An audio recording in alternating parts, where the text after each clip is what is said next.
고백합시다. 시작됐네. 우리 주님의 능력이 나의 삶을 다스리고 새롭게 하네. 자유하네. 죄와 사망으로부터 나의 삶은 변하구나. 충만하네. 시작됐네. 시작됐네. 우리 주님의 능력이 나의 삶을 다스리고 새롭게 하네. 자유하네. 죄와 사망으로부터 나의 삶은 변하구나. 충만하네. 은혜로다. 주의 은혜 한량없는 주의 은혜. 은혜로다. 주의 은혜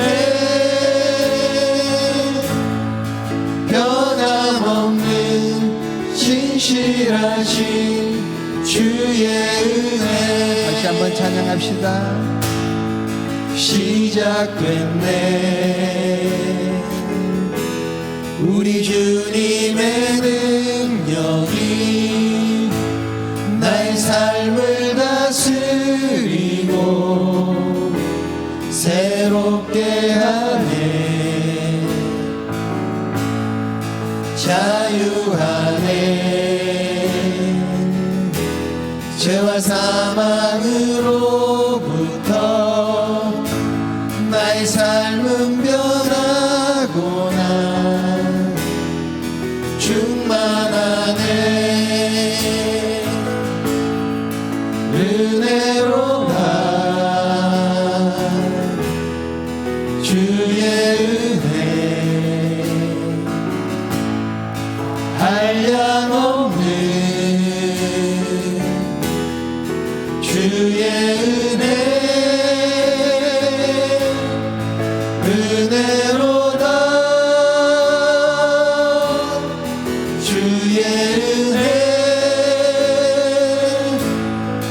변함없는 신실하신 주의 은혜. 고백합시다. 은혜로다. 은혜로다. 주의 은혜 한량없는 주의 은혜. 은혜로다. 주의 은혜 변함없는 신실하신 주의 은혜. 은혜로다. 은혜로다. 주의 은혜 변함없는 신실하신 주의 은혜. 변함없는 신실하신 주의 은혜. 아멘. 이 시간 우리가 주님의 그 귀한 이름을 더 높이길 원합니다. 우리 한 마음으로 주님을 찬양으로 높였으면 좋겠습니다.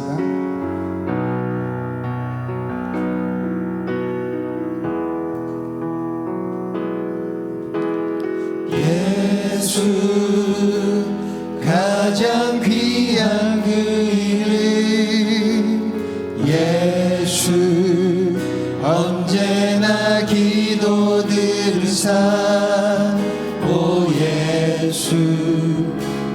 나의 손 잡아주시는 가장 귀한 그 한 번 더 이름 고백합시다. 예수 가장 예수 가장 귀한 그 이름 예수 언제나 기도 들으사 오 예수 나의 손 잡아주시는 가장 귀한 그 이름 예수 찬양하기 원하네. 예수 찬양하기 원하네 예수 처음과 나중 되시는 오 예수 날 위해 고통 당하신 가장 귀한 그 이름 예수 찬양하기 원하네. 예수 찬양하기 원하네 예수 처음과 나중 되시는 오 예수 날 위해 고통 당하신 가장 귀한 그 이름 목소리 높여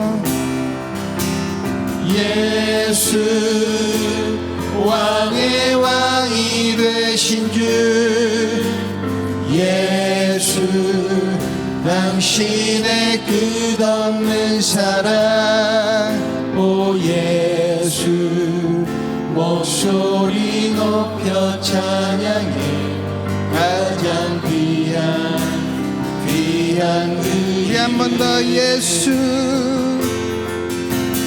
예수 왕의 왕이 되신 주 예수 당신의 끝없는 사랑 오 예수 목소리 높여 찬양해 가장 귀한 그 이름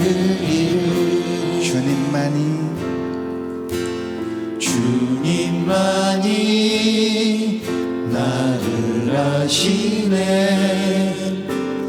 내 모든 삶 주가 만지시네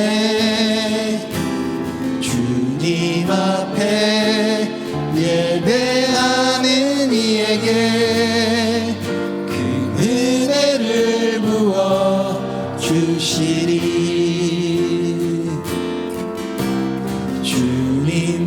주님만이 온 땅의 소망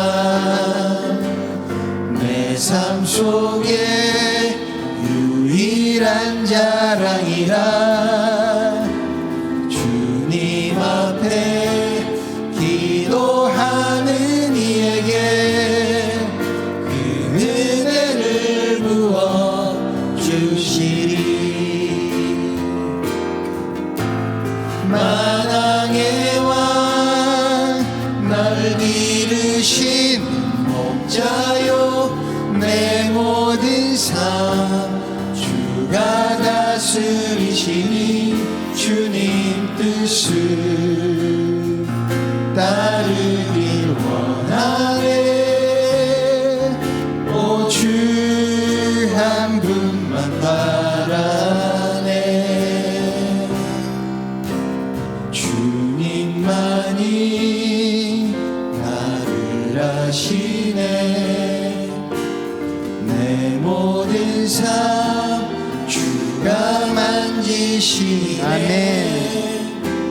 주님 앞에 예배하는 이에게 그 은혜를 부어 주시리 다시 한번 고백할까요? 주님만이 나를 아시네 내 모든 삶 주가 만지시네 주님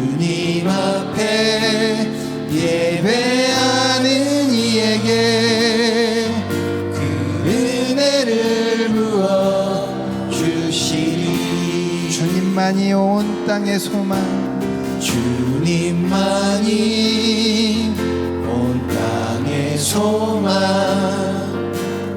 내 삶 속에 유일한 자랑이라 주님 앞에 기도하는 이에게 그 은혜를 부어 주시리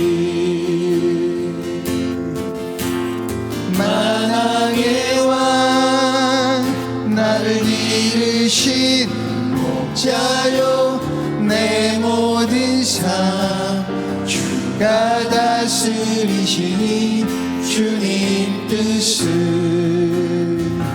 따르길 원하네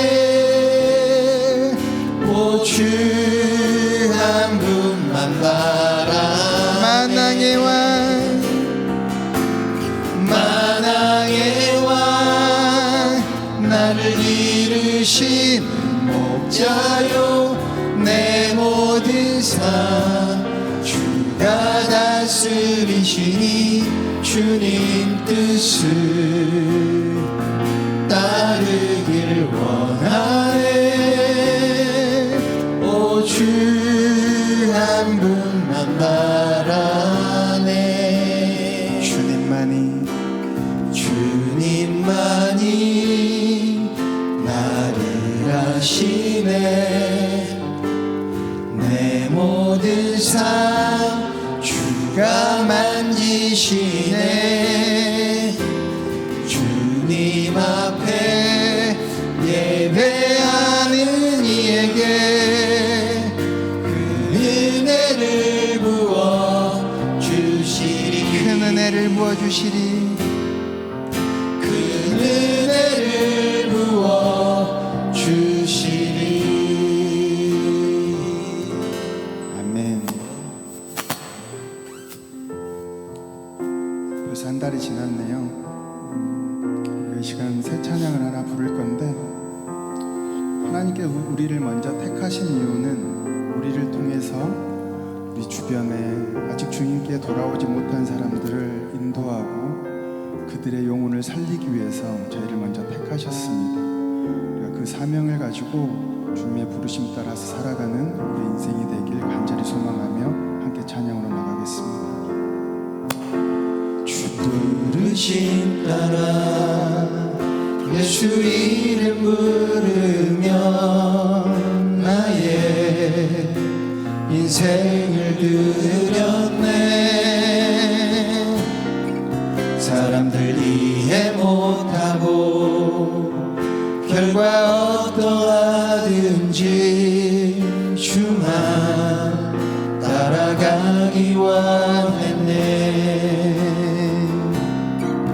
이제와 돌이켜보니 그저 부끄러울 뿐 모두 다 주의 은혜라 벼랑 끝에서 나를 주의 손이 이끌어 여기까지 인도하셨네 하나님 사랑 날 떠나지 않고 끝까지 사랑하셨기에 오직 예수와 십자가만 바라보면서 나의 생명도 아낌없이 드리기 원하네 내 노래가 상한 영혼 일으켜 다시 살게 하는 노래가 되기 주 배울 때 착한 일뿐이라 칭찬받기 나원하네 다시 한번 찬양으로 나갑시다. 주 부르심 따라 주 부르심 따라 예수 이름 부르며 나의 인생을 드렸네. 사람들 이해 못하고 결과 어떠하든지 주만 따라가기 원했네. 이제와 돌이켜보니 그저 부끄러울 뿐 모두 다 주의 은혜라. 아멘. 벼랑 끝에 선 나를 주의 손이 이끌어 여기까지 인도하셨네. 하나님 사랑 날 떠나지 않고 끝까지 사랑하셨기에 오직 예수와 십자가만 바라보면서 나의 생명도 아낌없이 드리기 원하네. 내 노래가 상한 영혼 일으켜 다시 살게 하는 노래가 되기. 주 배울 때 착한 일꾼이라 칭찬받기나 원하네. 하나님 사랑 날 떠나지 않고 하나님 사랑 날 떠나지 않고 끝까지 사랑하셨기에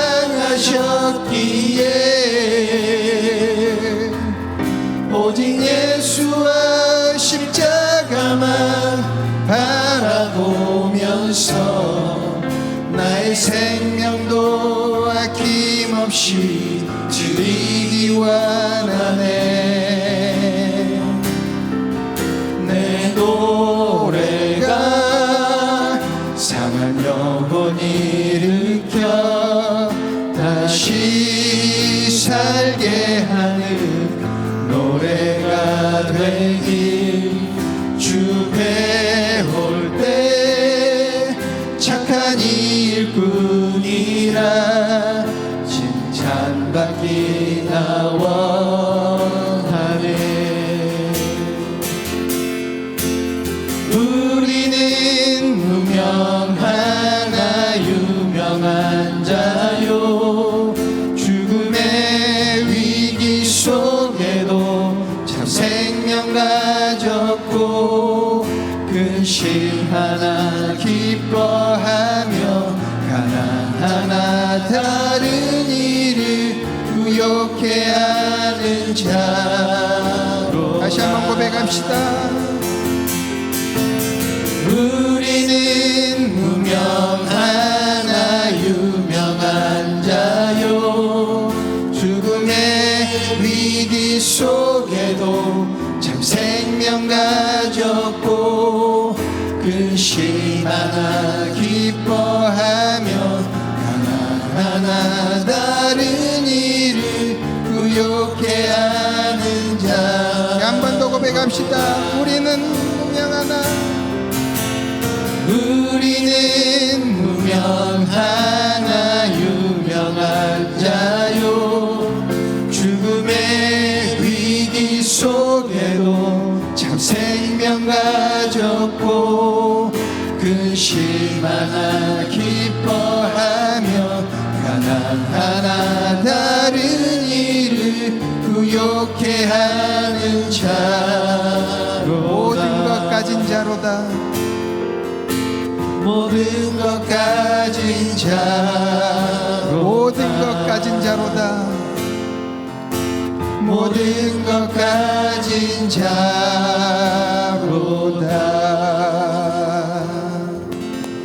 아멘.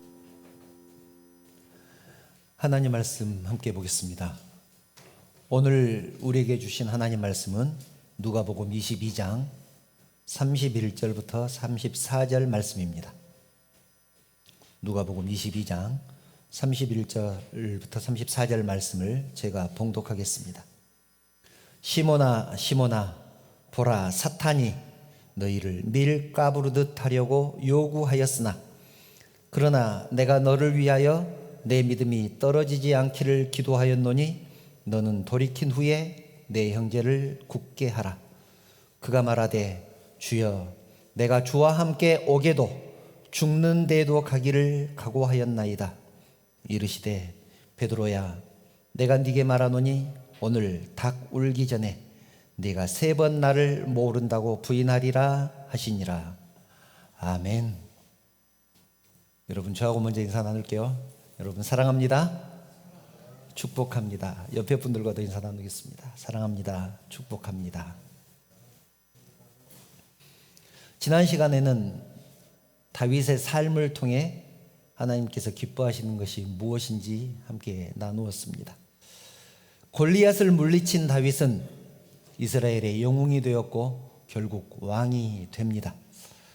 왕이 된 후에 다윗은 마음에 소원이 있었습니다. 하나님의 성전을 짓고 싶다. 그래서 하나님께 서원합니다. 하나님의 성전을 짓겠습니다. 그런데 하나님이 거절하셨습니다. 너를 왕의 자리에서 끌어내리지는 않을 테니 왕 노릇이나 잘해라. 다윗은 가장 잘 나갈 때 하나님을 위해서 자기가 무엇인가를 해야 되겠다고 생각을 했습니다. 그러나 밧세바의 사건을 통해 하나님이 원하시는 것은 하나님을 위한 어떤 결심도 아니고 하나님을 위해서 무엇인가를 이루어내는 것도 아니라는 것을 깨닫게 됩니다. 하나님이 원하시는 것은 상한 심령입니다. 나는 아무것도 할 수 없습니다. 하나님 아니면 아무것도 아닙니다. 은혜를 베풀어 주시옵소서. 이렇게 낮아질 때까지 하나님은 훈련을 멈추지 않으실 것입니다. 이것은 나의 의를 꺾는 훈련입니다. 오늘은 베드로의 모습을 통해서 우리를 어떻게 완성시켜 가시는지, 어떻게 성화시켜 가시는지 살펴보려고 합니다. 베드로는 정말로 대단한 사람입니다. 성경을 아무리 읽어봐도 베드로는 정말 대단한 사람입니다. 믿음도 좋고 의리도 있습니다. 주님이 베드로를 처음 부르실 때 고기 잡고 있는 베드로를 부르셨을 때 나를 따르라는 그 한마디에 배를 버려두고 그물도 버려두고 즉시 주님을 따랐습니다. 생계를 팽개치고 주님을 따랐다. 직장을 팽개치고 주님을 따랐다는 말입니다. 정말 대단하지 않습니까? 또 주님이 물으셨습니다. 너희는 나를 누구라고 생각하느냐? 베드로가 대답합니다. 주는 그리스도시요 살아계신 하나님의 아들입니다. 이런 대답은 여러분 베드로니까 가능하지 아무나 할 수 있는 대답이 아닙니다. 그래서 주님께서도 그렇게 말씀하지 않습니까? 시몬아 이것을 알게 하는 이는 혈육이 아니라 하늘에 계신 하나님이시라. 지옥의 권세가 너를 이기지 못하리라. 내가 이 반석 위에 교회를 세울 것이다. 내가 천국의 열쇠를 네게 주리니 땅에서도 무엇이든지 매면 하늘에서도 매일 것이고 네가 땅에서 풀면 하늘에서도 풀릴 것이다. 이것은 최고의 칭찬이면서 최고의 축복입니다. 베드로는 그런 사람입니다. 이렇게 베드로가 대단한 사람이라는 사실을 염두에 두고 오늘 말씀을 나눕니다. 6월절 만찬을 나누시던 중에 여기서 6월절 만찬이라고 하면 우리가 아는 최후의 만찬을 말합니다. 잡히시기 전에 나누셨던 최후의 만찬. 예수님께서 갑자기 말씀합니다. 본문 31절 32절이죠. 시몬아 시몬아 보라 사탄이 너희를 밀 까부르듯 하려고 요구하였으나 그러나 내가 너를 위하여 내 믿음이 떨어지지 않기를 기도하였노니 너는 돌이킨 후에 네 형제를 굳게 하라. 밀 까부르듯 하려고 한다는 말은 자기 마음대로 하려고 한다. 자기 마음대로 하려고 한다. 그런 말입니다. 사탄이 너희를 자기 마음대로 하려고 하니까 내가 너희를 위해서 기도했다. 그런 말입니다. 그러자 베드로가 대답하죠. 33절. 주여 내가 주와 함께 오게도 죽는 데도 가기를 각오하였나이다. 내가 주님과 함께 오게도 갇히고 주님과 함께 죽기를 각오했습니다. 그러자 주님이 말씀합니다. 34절. 베드로야 내가 네게 말하노니 오늘 닭 울기 전에 네가 3번 나를 모른다고 부인하리라. 그것이 마음대로 되겠느냐? 네가 나를 위해서 오게도 갇히고 죽는다고 하는데 그것이 마음대로 되겠느냐? 나를 모른 척이나 하지 마라. 여러분, 베드로 얼마나 당황했겠습니까? 또 얼마나 서운했을까요? 이런 말입니다. 내가 주님을 위해서, 교회를 위해서 찬양팀도 하고 식당 봉사도 하고 열심히 헌신하겠습니다 라고 했더니 주님께서 하시는 말씀이 그런 것을 냅두고 나를 모른 척이나 하지 마라. 그렇게 말씀하셨다면 여러분 얼마나 서운하겠습니까? 상처가 되지 않을까요? 목숨을 걸어도 알아주지 않네? 죽어라고 헌신해도 하나님이 알아주시지 않네? 그럴 것입니다. 주님이 베드로에게 하신 말씀, 나와 함께 죽겠다고 모른 척이나 하지 마라. 이때는 베드로는 잡혀가면 죽습니다. 그러니까 부인할 수 있죠. 목숨이 아까우면 부인할 수도 있습니다. 그런데 여러분, 요즘은 그런 시대가 아니잖아요.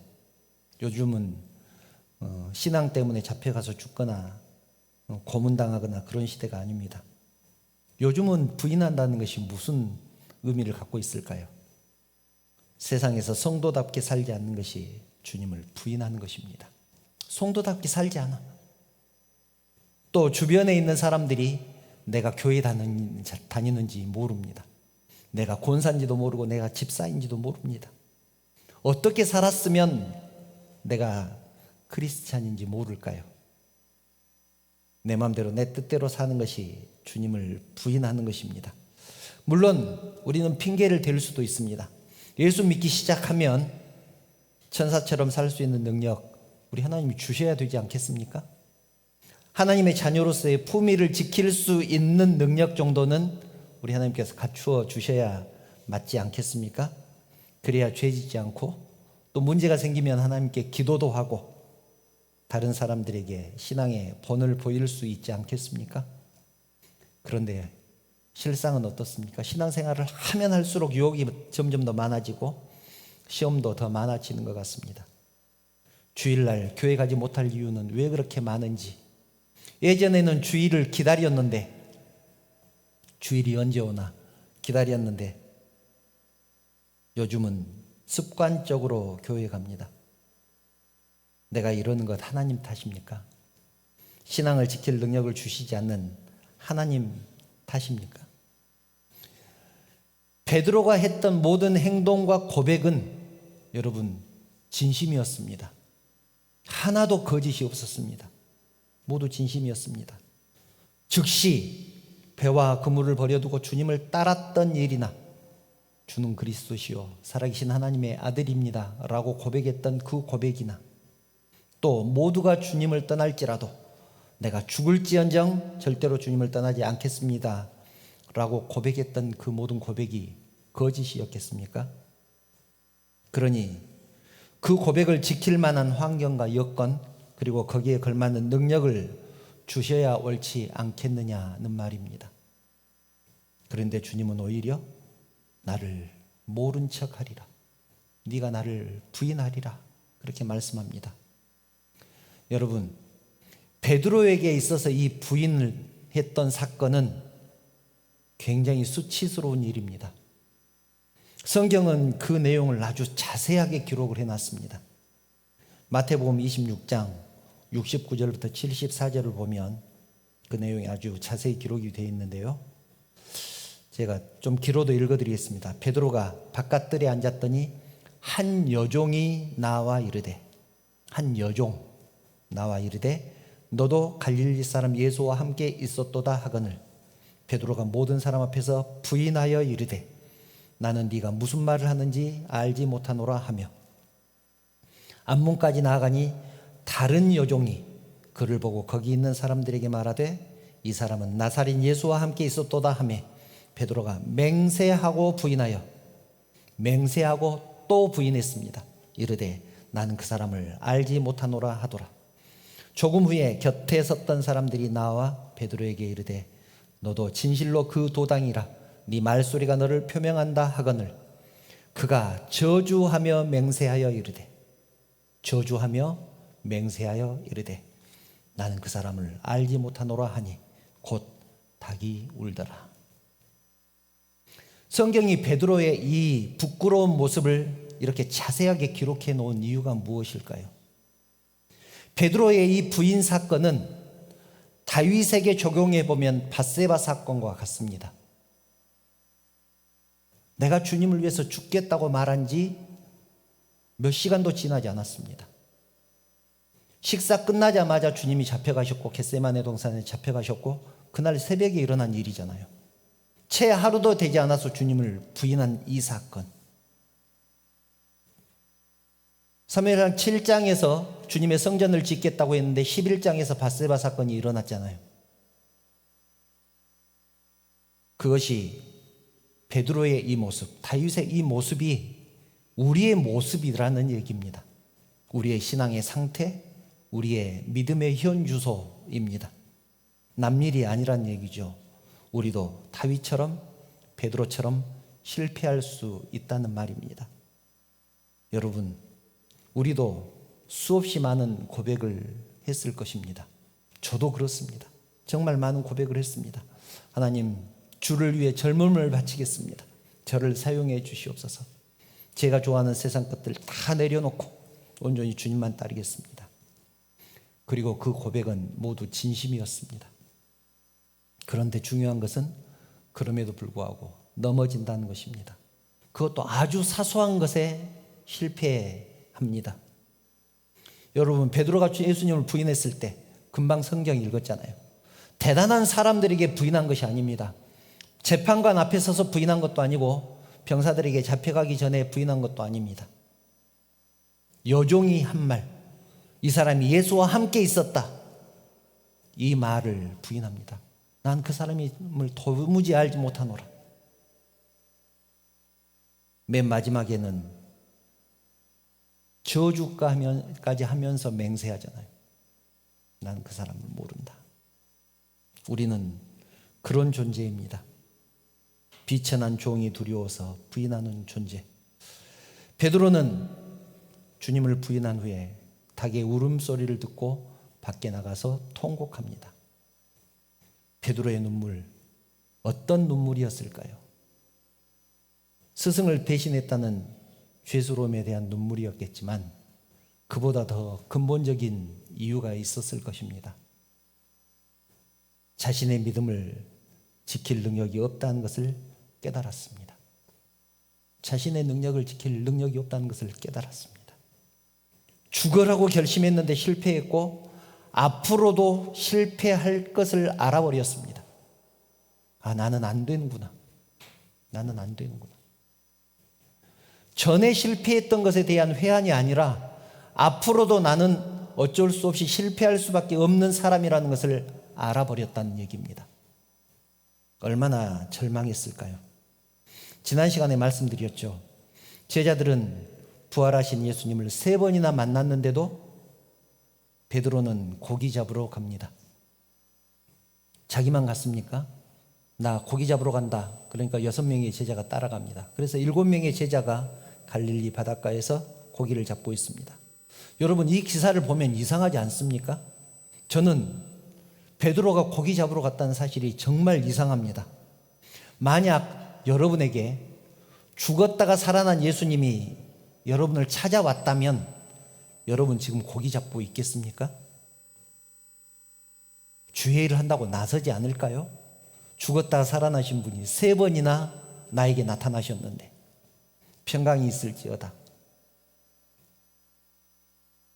그렇게 주님이 나의 평강을 빌어주셨는데 주의 일을 한다고 나서지 않겠습니까? 그런데 베드로는 그 모든 일들을 다 내려놓고 고기 잡으러 갑니다. 나를 따르라고 했을 때 생계를 팽개치고 주님을 따랐던 그 베드로가 부활하신 예수님을 만났는데도 주의 사역을 팽개치고 이제 생업을 찾아갔습니다. 왜 그랬을까요? 금방 말씀드렸잖아요. 자기 힘으로 자기 신앙을 지킬 힘이 없다는 것을 깨달아 버렸습니다. 내 신앙 지킬 능력이 없다는 것을 알아버렸는데 주의 일을 하겠다고 나설 수 있겠습니까? 내 신앙 지킬 능력이 지금만 없는 게 아니라 앞으로도 나는 신앙을 지킬 능력이 없어.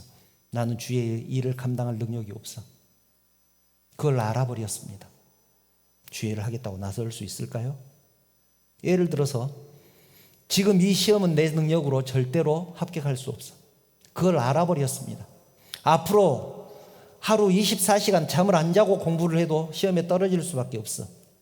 절대로 합격할 수 없는 시험이야. 그걸 알아버렸는데 공부하고 싶을까요? 말씀을 준비하면서 예전에 기타리스트 중에서 아주 유명한 기타리스트가 있습니다. 잉베이 맘스틴이라고. 파이어 앤드 아이스라는 앨범이 있는데 너무나 멋져서 그것을 한번 쳐보겠다고 악보를 샀습니다. 그런데 악보를 딱 보는 순간 그냥 내려놨습니다. 아, 이것은 내가 칠 수 없는 곡이다. 이것은 내가 연습을 해도 칠 수 없는 곡이다.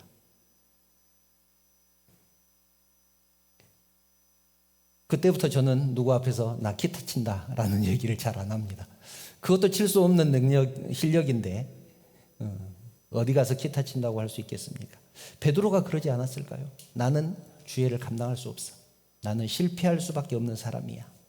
그것을 깨달아 버렸습니다. 그 이유를 깨닫고 나니까 고기 잡으러 간 것이 조금 이해가 됐습니다. 사랑하는 성도 여러분, 우리도 밤을 새워가면서 때로는 굶어가면서 결심을 합니다.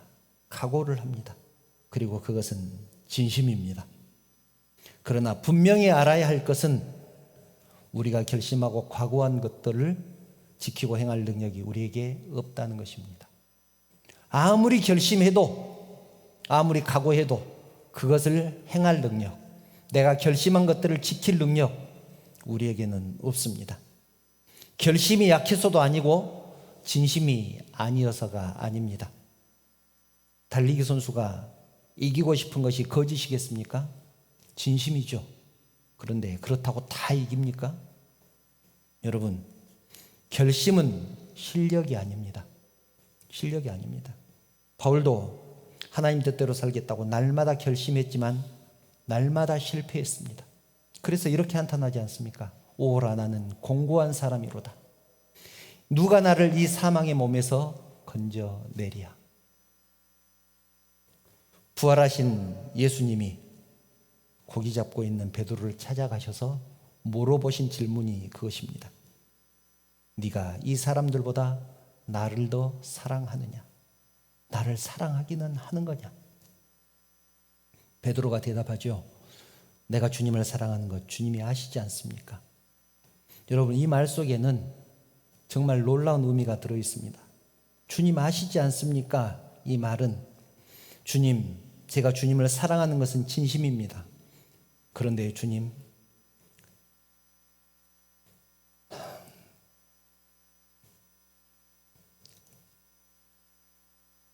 내가 어떤 놈인지 주님 아시지 않습니까? 내가 결심한 것을 지키지 못할 놈이라는 것 주님이 아시지 않습니까?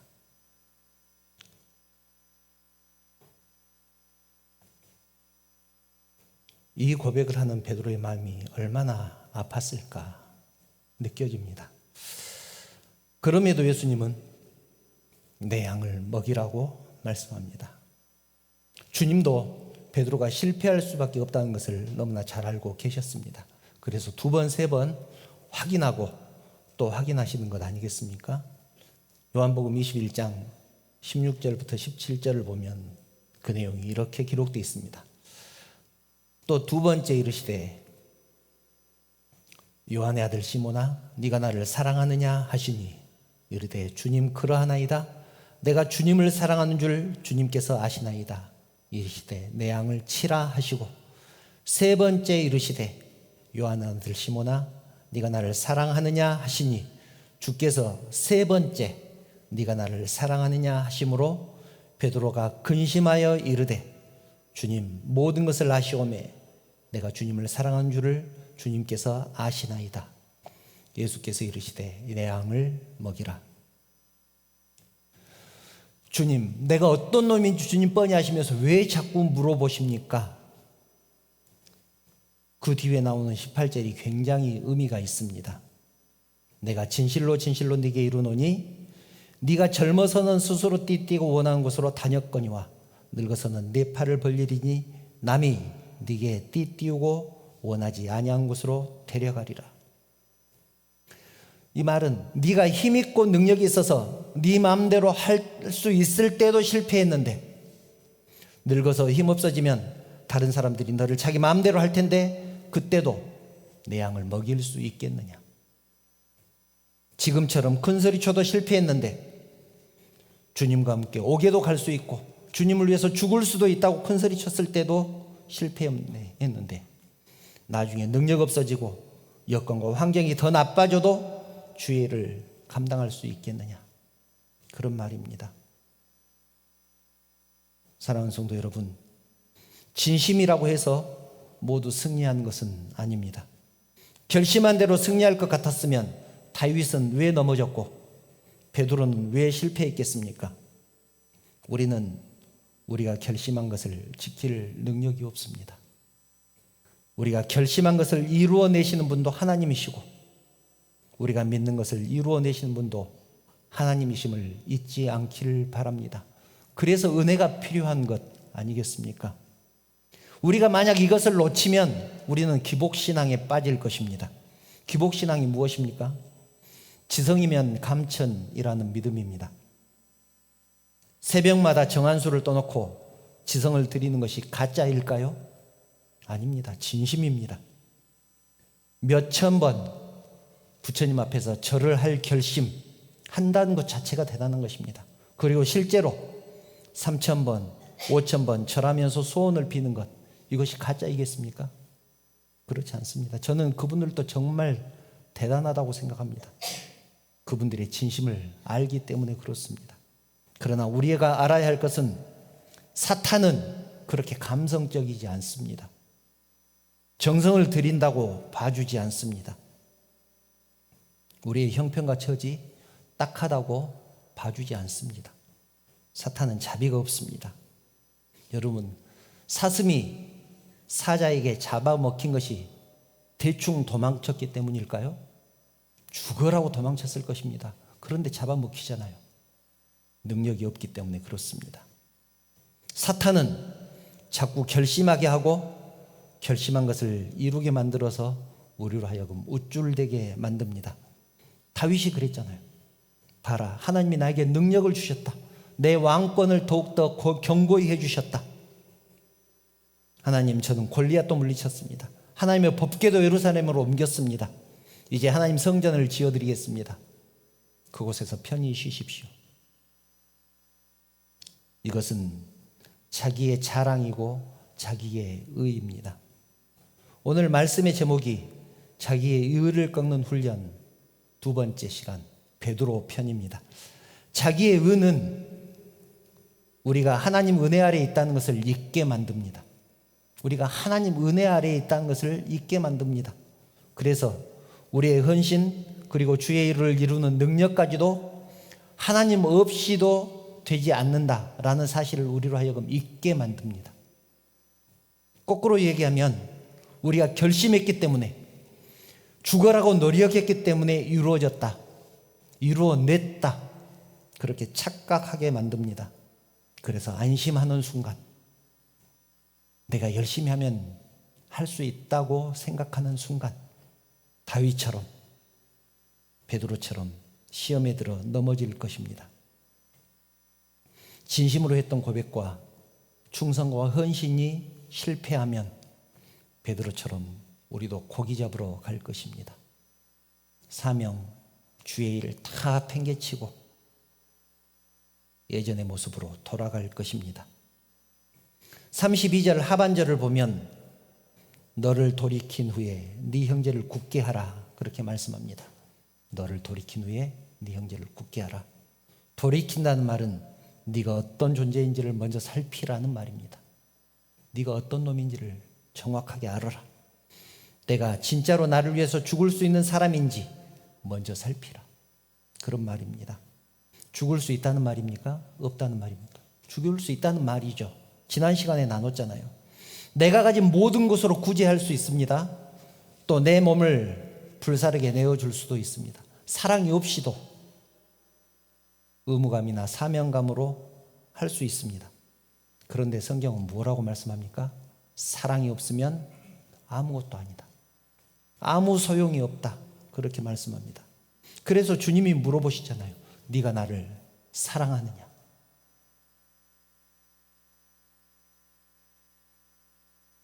네가 나를 위해서 죽을 준비가 됐냐라고 물어보지 않습니다. 내 일을 감당할 결심이 섰느냐 물어보지 않습니다. 네가 나를 사랑하느냐 물어보셨습니다. 그러면 내 양을 먹이라. 사명감이나 의무감이 아니라 진짜로 나를 사랑하면 내 일을 감당 한번 해봐라. 너에게는 필요한 것은 능력이 아니라 하나님의 은혜라는 사실을 알라는 얘기입니다. 사랑하는 성도 여러분, 주님은 베드로가 주는 그리스도시요 살아계신 하나님의 아들입니다 라고 고백했을 때 사명을 주시지 않았습니다. 모두가 주를 버릴지라도 나는 주님을 위해서 죽겠습니다 라고 결심을 했을 때 예수님이 사명을 주신 것이 아닙니다. 본문도 그렇게 말씀합니다. 주여 내가 주와 함께 오게도 죽는 데에도 가기를 각오하였나이다 라고 고백하자 주님이 뭐라고 말씀합니까? 웃기고 있네. 네 믿음이나 잘 지켜라. 너는 오늘 닭 울기 전에 3번이나 나를 부인할 것이다. 나를 모른 척할 것이다. 여러분, 우리는 하나님이 우리를 훈련시키는 목적을 분명히 알아야 합니다. 어떤 방향을 향해서 훈련시켜 나가시는지를 분명하게 깨달아야 합니다. 각오를 단단히 하기 위한 훈련, 무엇인가를 이루어내기 위한 훈련이 아닙니다. 자기의 의를 꺾는 훈련은 각오나 결심으로는 안 된다. 하나님 은혜로만 된다. 그래서 주의 은혜가 필요하다라는 사실을 깨닫도록 하는 훈련입니다. 그래서 다윗이 골리앗을 물리쳤을 때 하나님께서 다윗을 들어 쓰신 것이 아닙니다. 밧세바 사건을 통해서 하나님이 원하시는 것은 상한 심령이구나 라는 사실을 알았을 때 다윗을 진정으로 들어 쓰신 것 아니겠습니까? 베드로도 마찬가지입니다. 주와 함께 죽겠습니다라고 할 때 사명을 주시지 않았습니다. 네가 나를 사랑하느냐라고 물었을 때 주님, 내가 어떤 사람인지 주님 아시지 않습니까? 나 실패할 수밖에 없는 사람인지 주님 아시지 않습니까? 그런데도 주의 일을 맡기시겠습니까? 라고 고백할 때 내 양을 먹이라 라고 사명을 주셨습니다. 자기의 의를 꺾는 훈련은 주님의 은혜를 구하는 훈련이고 주님의 마음을 품는 훈련입니다. 실패한 사람에게 나는 했는데 너는 왜 못해? 그런 생각이 들면 아직 내 의가 살아있는 것입니다. 내가 왕년에는 이랬는데 그렇게 말해서 다른 사람 주눅들게 하는 것, 내 의가 살아있는 것입니다. 혹시 다른 사람의 신앙이, 다른 사람의 믿음이, 다른 사람이 하는 교회 생활이 한심하게 보인다면 여전히 내 의가 살아있는 것입니다. 여러분, 실패하는 것처럼 보이는 그 사람이 지금 하나님께서 훈련시키는 중이라면 어떻게 하시겠습니까? 실패하게 하셔서, 하나님이 실패하게 하셔서 그의 의를 꺾으시고 하나님의 사람으로 만들어가는 과정인데 여러분이 판단한 것이라면 어떻게 하시겠습니까? 다른 사람의 신앙, 다른 사람의 교회 생활 판단하지 않기를 바랍니다. 우리가 끝없이 가져야 하는 마음은 주님만이 하실 수 있습니다. 나의 나 된 것은 하나님의 은혜입니다. 인정하는 것입니다. 그리고 주님을 온전히 의지하지 못한 자신을 애통해 하는 자리까지 나아가는 것입니다. 그랬을 때 주님은 비로소 우리에게 사명을 주실 것입니다. 내 양을 먹이라. 내 양을 먹이라. 그것이 바로 주님께서 원하시는 성화의 수준이기 때문입니다. 우리의 신앙이 거기까지 깊어지기를 축원합니다.